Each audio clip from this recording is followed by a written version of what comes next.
সোণতলীৰ মাহতলী গাঁও পঞ্চায়তৰ প্ৰাক্তন সভাপতিৰ বিৰুদ্ধে দুৰ্নীতিৰ অভিযোগ। সভাপতিৰ নিৰ্দেশত কাছাৰীপাম মিলন প্ৰাথমিক বিদ্যালয়ৰ ভূমি বিক্ৰীৰ অভিযোগ।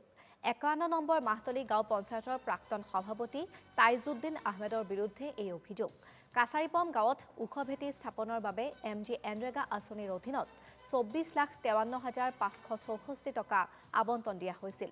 যদিও সভাপতিজনে কাম নকৰাকৈ সমুদায় ধন আত্মসাৎ কৰাৰো উঠিছে অভিযোগ।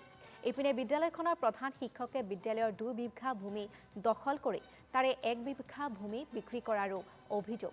কাছাৰীপাম প্ৰাথমিক বিদ্যালয়ত চেনিটাইজেশ্যনৰ নামত অহা ৪ লাখ টকাও আত্মসাৎ কৰাৰ অভিযোগ।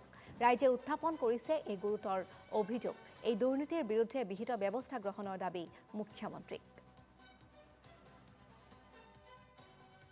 পঞ্চায়তৰ যিজন প্ৰেচিডেণ্ট আছিল তাইজুদ্দিন আহমেদ ডাঙৰীয়াৰ ঘৰৰ ওচৰতে এখন LP স্কুল আছে। সেই LP স্কুলখনত লেট্ৰিনৰ নামত ৪ লাখ টকা আহিছিল। সেই ৪ লাখ টকাৰ যদি আপোনালোকে ভাবে ১ টকাৰো কাম হোৱা নাই, এই স্কিমখন ডাইৰেক্ট গায়ব কৰি দিছে। আৰু এই অভিযোগটো আমাৰ যে স্কুলখনৰ যিজন প্ৰধান শিক্ষক তেওঁ আমাক লিখিতভাৱে স্পষ্টীকৰণ দিছে যে ইয়াত ১ টকাৰ কাম হোৱা নাই। কাছাৰীপাম মিলন প্ৰাথমিক বিদ্যালয় তাইজুদ্দিনৰ সৰু ২ ভাই স্কুলৰ নামত ২ বিঘামান মাটি চৰকাৰক দিয়া হৈছিল।